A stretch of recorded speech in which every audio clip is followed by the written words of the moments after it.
आज मैं आप लोगों को intermediate UP board class 12th की सेकंड पोएम को एक्सप्लेन करूंगा। पहली पोएम को मैंने ऑलरेडी एक्सप्लेन कर चुका हूं और उसे अपलोड भी कर दिया हूं। आप डीपी से इंग्लिश क्लासेस चैनल में जा कर के सब्सक्राइब करके सारे वीडियोस देख सकते हैं। तो आज हम उपस्थित हुए हैं सेकंड पोएम में, जिसको लिखा है थॉमस कैर्यू 1595 टू 1640। क्योंकि ये जनरली कोर्ट पोएट थे चार्ल्स फर्स्ट के समय के, और ख़ासकर इन्होंने प्लेटोनिक लव, स्पिरिचुअल लव और आध्यात्मिक लव के बारे में ही अधिकांश अपनी पोएम्स लिखी है। So in this poem the poet Thomas Carew has explained two sorts of beauty, external and internal. The poet wishes to adopt the internal beauty, the internal virtues, the internal qualities which are known as internal beauty, which are known as true beauty। सच्ची सुंदरता को इसने कवि ने बड़े ही अच्छे ढंग से अभिव्यक्त किया है अपने कविता के माध्यम, ट्रू ब्यूटी के माध्यम से, कि सच्ची सुंदरता वास्तव में होती क्या है। और कभी बॉडीली चार्म, फिजिकल अट्रैक्शंस को अवॉइड करता है, क्योंकि बॉडीली चार्म जो होता है, शारीरिक सुंदरता जो होती है, यह समय के परिवर्तन के फलस्वरूप पूर्ण रूप से नष्ट हो जाती है। कोई भी स्त्री या कोई भी पुरुष हमेशा सुंदर या खूबसूरत प्रतीत नहीं रह सकता है। समय की धारा के आगे इंसान नतमस्तक हो जाता है, बड़े बड़े प्राणी नतमस्तक हो जाते हैं, चाहे वो सजीव हों चाहे वो निर्जीव हों। काल के गाल में जाने से कोई नहीं रोक सकता है, सबको एक दिन पतन के रास्ते पर जाना पड़ता है, सबका अंत होता है, इसलिए सुंदरता का भी विनाश हो जाता है। लेकिन उस सुंदरता का जो शारीरिक सुंदरता है, कभी ऐसी सुंदरता के बारे में बता रहा है कि शारीरिक सुंदरता का विनाश तो हो जाता है, लेकिन आंतरिक सुंदरता का विनाश नहीं हो पाता है। तो वह सुंदरता कौन सी है, इसी को वह कविता के माध्यम से एक्सप्लेन किया है। अब देखिए, मैं इसके हर एक लाइन को एक्सप्लेन कर रहा हूँ। तो हम बढ़ते हैं फर्स्ट स्टेंजा की तरफ। कब यहाँ पर फर्स्ट स्टेंजा में लिखा हुआ है कि ही दैट लव्स अ रोजी चीक और ए कोरल लिप एडमायर्स। मतलब यहाँ पे हुआ, रोजी का मतलब हुआ गुलाबी, चीक माने हुआ गाल, अर्थात ही यहाँ पर किसी पुरुष के बारे में व्याख्या की गई है कि वह पुरुष किसी एक ऐसे स्त्री से प्रेम करता है जिसके गाल गुलाब के समान लाल हो। और एक कोरल लिप एडमायर्स, कोरल माने होता है मूंगा, मूंगा बहुत लाल होता है। कोरल का मतलब हुआ मूंगा, लिप माने हुआ होंठ, और एडमायर्स माने हुआ प्रशंसा करना। तो यहाँ पे कवि कह रहा है कि और या वह व्यक्ति उसके मूंगे जैसे लाल होठों की प्रशंसा करता हो। फिर से देखिए, ही दैट लव्स अ रोजी चीक और अ कोरल लिप एडमायर्स, अर्थात कि वह व्यक्ति किसी ऐसी स्त्री से प्रेम करता हो जिसके गाल गुलाब की तरह हों, या उसके मूंगे जैसे लाल होठों की प्रशंसा करता हो। और from star like eyes doth seek fuel to maintain his fires, अर्थात कि और अपने हृदय में जल रहे प्रेमाग्नि को कायम बनाए रखने के लिए उसके सितारों जैसी आंखों में ईंधन की तलाश करता हो। उस पुरुष के बारे में कवि बता रहा है कि वह पुरुष अपने हृदय में प्रेम की अग्नि को प्रज्वलित रखने के लिए उस स्त्री के सितारों जैसी आंखों में ईंधन की तलाश करता हो, ताकि उस ईंधन से उसके हृदय के गर्भ में जो प्रेम की अग्नि निरंतर प्रज्वलित हो रही है वह निरंतर बनी रहे।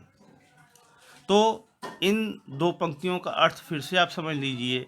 और from star like, star like का मतलब हुआ कि सितारों जैसी आंखें, डेथ माने करता है, सीक माने खोजता है, फ्यूल का मतलब हुआ ईंधन, मेंटेन माने कायम रखना, हिज फायर्स अपने प्रेमाग्नि को अर्थात कि प्रेम की अग्नि, तो या उसके सितारों जैसी आंखों में और अपने हृदय में जल रहे धधक रहे प्रेमाग्नि को, प्रेम की अग्नि को कायम बनाए रखने के लिए उसके सितारों जैसी आंखों से ईंधन की तलाश करता हो। सीख का मतलब तलाश करना।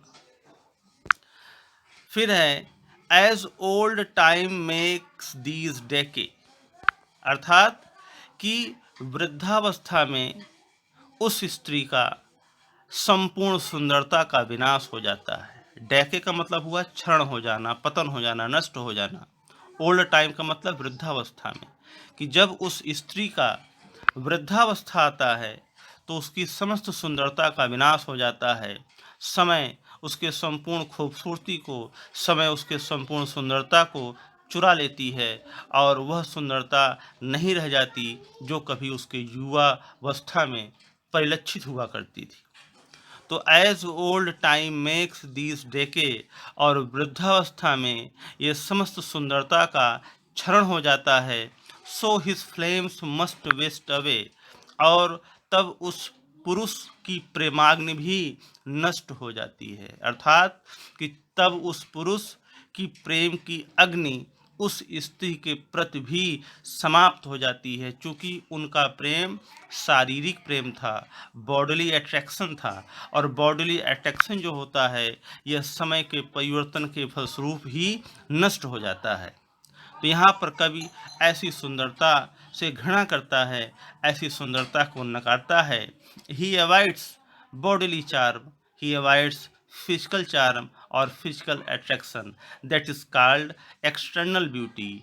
ही advises to the people of the world that they should not adopt the external beauty, because this beauty is decayed as the passage of time, but internal beauty remains before death and after death. It exists in both the situation, so every person should adopt the internal beauty and avoids the external beauty or bodily charm. तो जहाँ तक है, मैं सभी पंक्तियों को एक बार फिर से एक्सप्लेन कर दे रहा हूँ। ही दैट लव्स ए रोजी चीक, अर्थात वह व्यक्ति किसी स्त्री के गुलाबी कपोलों से, गुलाबी गालों से प्रेम करता हो, और ए कोरल लिप एडमायर्स, या उसके मूंगे जैसे लाल होठों की प्रशंसा करता हो, और from star like eyes fuel to maintain his fires, और अपने हृदय में जल रहे प्रेम की अग्नि को कायम बनाए रखने के लिए उसके सितारों जैसी आंखों से ईंधन की तलाश करता हो। As old Time makes these decay, परंतु वृद्धावस्था में, उस स्त्री के वृद्धावस्था में संपूर्ण उसकी सुंदरता का क्षरण हो जाता है, संपूर्ण उसकी सुंदरता का विनाश हो जाता है। तब उस व्यक्ति के हृदय में धधक रहे प्रज्वलित हुए प्रेम की अग्नि भी नष्ट हो जाती है। उसकी प्रेम की अग्नि जो उस स्त्री के प्रति थी कभी उसके युवावस्था में, वह नष्ट हो जाती है, चूँकि अब वह इससे वृद्ध हो चुकी है और वह अपने संपूर्ण शारीरिक सुंदरता को खो चुकी है। तब उस पुरुष की जो प्रेम की अग्नि है उस स्त्री के प्रति मस्ट वेस्ट अवे, अर्थात कि वह भी बर्बाद हो जाती है, ढह जाती है, क्षण हो जाती है, उसका भी विनाश हो जाता है, और वह खूबसूरती नहीं प्राप्त कर पाता है जो कभी वह पाता था।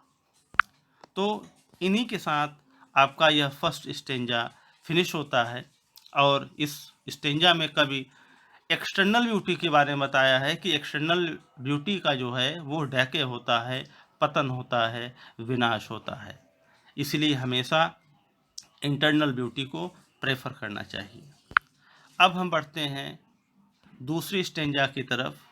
दूसरा स्टेंजा ये कहता है कि but a smooth and steadfast mind, परंतु एक सदा सा रहने वाला एक जैसा रहने वाला, एक समान रहने वाला।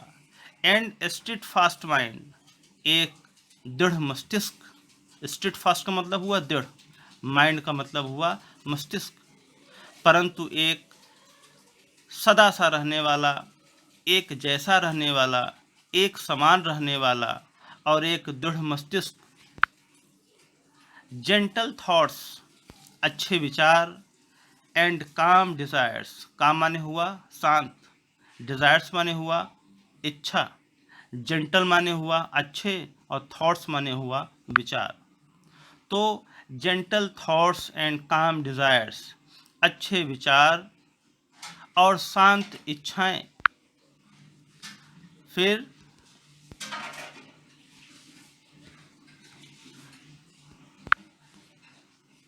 Hertz, hearts with equal love combined. Hearts equal love combined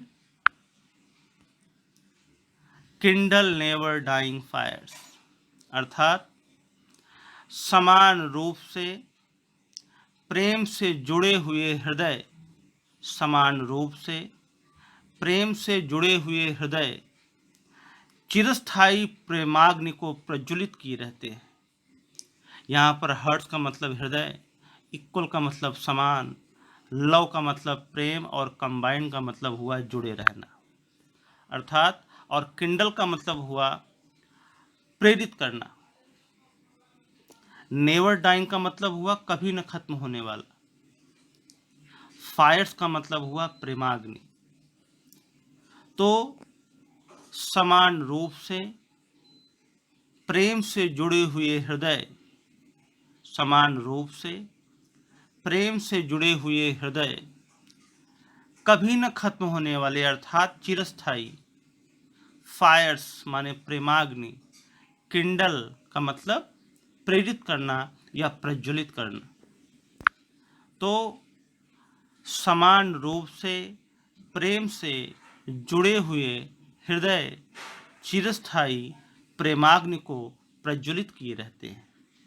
अर्थात जो हृदय समान रूप से प्रेम से जुड़े होते हैं, जो आध्यात्मिक प्रेम से जुड़े होते हैं, जो आंतरिक प्रेम से जुड़े होते हैं, जो मन के प्रेम से जुड़े होते हैं, जो आत्मा के प्रेम से जुड़े हुए होते हैं, जो आंतरिक प्रेम से जुड़े होते हैं, वह प्रेम कभी भी समाप्त नहीं होता है। उसी के बारे में ये पंक्तियाँ कवि कह रहा है कि जो आंतरिक सुंदरता होती है, मन की सुंदरता होती है, मस्तिष्क की सुंदरता होती है, आत्मा की सुंदरता होती है, आंतरिक गुणवत्ता की सुंदरता होती है, अच्छे विचारों की सुंदरता होती है, अच्छे कर्मों की सुंदरता होती है, वह सुंदरता कभी नष्ट नहीं होती है। ज्ञान की भी एक सुंदरता है, योग्यता की भी एक सुंदरता है, गुणों की एक सुंदरता है, अच्छे विचारों की एक सुंदरता है, अच्छे कर्मों की एक सुंदरता है। तो ये सुंदरता कभी नष्ट नहीं होती है। इसलिए कवि इस सुंदरता को प्राप्त करने की अपील करता है सभी लोगों से कि जो समान रूप से प्रेम से जुड़े हुए हृदय हैं, वो हमेशा चिरस्थायी कभी न खत्म होने वाले प्रेमाग्नि को प्रज्वलित किए रहते हैं। और यह प्रेमाग्नि हमेशा हमेशा के लिए प्रज्वलित रहता है, चाहे वह इंसान जिंदा हो या मर जाए। जिंदा रहते हुए भी यह प्रेमाग्नि प्रज्वलित रहती है और मर जाने के पश्चात भी यह प्रेमाग्नि प्रज्वलित रहती है और सदा सदा वह उसके हृदय में निरंतर वास करती है। लेकिन जो शारीरिक सुंदरता होती है, यह वृद्धावस्था आने पर ही नष्ट हो जाती है, इसको कोई बेनिफिट नहीं मिलता। अतः कवि यह बताना चाह रहा है कि हमें हमेशा आंतरिक सुंदरता से प्रेम करना चाहिए, उसी को महत्व देना चाहिए, उसी को प्रेफर करना चाहिए। अब हम बढ़ते हैं अगली पंक्ति की तरफ। Where these are not. अब इसमें कवि यह कह रहा है कि जहाँ पर ऐसी सुंदरता नहीं है, जहाँ पर समान रूप से प्रेम से जुड़े हुए हृदय चिरस्थायी प्रेमाग्नि को जन्म नहीं दे रहे हैं, जहाँ पर एक जैसा और दृढ़ मस्तिष्क नहीं है, जहाँ पर अच्छे विचार और शांत इच्छाएं नहीं हैं, अगर ये सभी चीज़ें नहीं हैं तो आई डिस्पाइस, मैं घृणा करता हूँ। डिस्पाइस का मतलब हुआ घृणा करना, आई हेट। यहाँ पे कवि कर रहा है कि वेयर दीज आर नॉट, कि जहाँ पर ऊपर बताई गई गुणवत्ता उस स्त्री के अंदर विद्यमान नहीं है, तो आई डिस्पाइस, मैं घृणा करता हूँ, लवली चीक्स और लिप्स और आइस। अर्थात कवि कह रहा है कि मैं घृणा करता हूँ, भले ही उस स्त्री के गुलाबी गाल हों, या मूंगे जैसे लाल होंठ हों, या सितारों जैसी उसकी आंखें हों। अर्थात कि उसके अंदर भले ही शारीरिक सुंदरता प्रचुर मात्रा में विद्यमान हो, यदि उसके पास मन की सुंदरता, आत्मा की सुंदरता, ज्ञान की सुंदरता, गुणों की सुंदरता, अच्छे विचारों की सुंदरता, कर्मों की सुंदरता नहीं है, तो मैं ऐसी स्त्री से घृणा करता हूँ, क्योंकि यह शारीरिक सुंदरता समय के परिवर्तन के फलस्वरूप ढह जाएगी, नष्ट हो जाएगी, क्षरण हो जाएगी, इसका विनाश हो जाएगा, समय इसे खा जाएगा काल के गाल में जाने से। इस सुंदरता को कोई नहीं रोक सकता, लेकिन जो मन की, आत्मा की, इच्छाओं की, अच्छे कर्मों की, अच्छे विचारों की, अच्छे सकारात्मक विचारों की जो सुंदरता है, यह निरंतर हमेशा बनी रहेगी, चाहे मृत्यु आ जाए, चाहे मृत्यु के पहले हो। मृत्यु के पहले भी और मृत्यु के पश्चात भी निरंतर यह सुंदरता बनी रहेगी। अतः कवि यहाँ पे कह रहा है कि हमें हमेशा आंतरिक सुंदरता को ही प्रेफर करना चाहिए, आंतरिक सुंदरता से ही प्रेम करना चाहिए, क्योंकि यही चिरस्थायी है, यही दिव्य है, यही महान है, यही शाश्वत है, यही पवित्र है, यही नैसर्गिक है। So I hope you have understood both the stanzas, and if any problem you are facing, you may write down to me through the medium of the comment. तो यहाँ पर आपके दोनों स्टेंजा समाप्त होते हैं। फिर भी कहीं कोई प्रॉब्लम है तो आप हमको कमेंट के माध्यम से इनके बारे में पूछ सकते हैं। तो अब यहीं पर हम यह पोएम समाप्त करते हैं और हम फिर मिलेंगे आपसे नए वीडियो में, नेक्स्ट वीडियो में। अगर कोई भी टॉपिक आपको एक्स्ट्रा पढ़नी हो या कोई चीज़ न समझ में आ रहा हो तो आप हमें कमेंट के माध्यम से लिख सकते हैं। एक चीज़ और भी बताना मैं चाहूँगा कि ग्रामर की भी क्लास मैंने आरंभ किया हुआ है, तो ग्रामर के भी वीडियोस हमारे बन रहे हैं और ग्रामर के ट्रांसफॉर्मेशन मैंने आरंभ कर दिया है और ट्रांसफॉर्मेशन का रिमूव टू मैंने स्टार्ट किया हुआ है। तो रिमूव टू में कुछ 2 वीडियो अप्रॉक्सीमेट हमने डाले हुए हैं। बाकी का वीडियो मैं फिर से बनाऊंगा, फिर से अपलोड करूंगा, आप इनको देखते रहिए। और ऐसे लिटरेचर और ग्रामर को मैं पढ़ाता रहूँगा। अगर आपको किसी माध्यम से हमसे संपर्क करना है तो मेरा ग्रुप है, ग्रुप से आप ज्वाइन कर सकते हैं। उसका नंबर भी मैं आपको बता दे रहा हूँ, 9335480406, 9335480406। तो इसके माध्यम से आप मुझसे संपर्क भी कर सकते हैं और ग्रुप में आप मुझसे जुड़ भी सकते हैं। So thank you, we shall meet again in next video.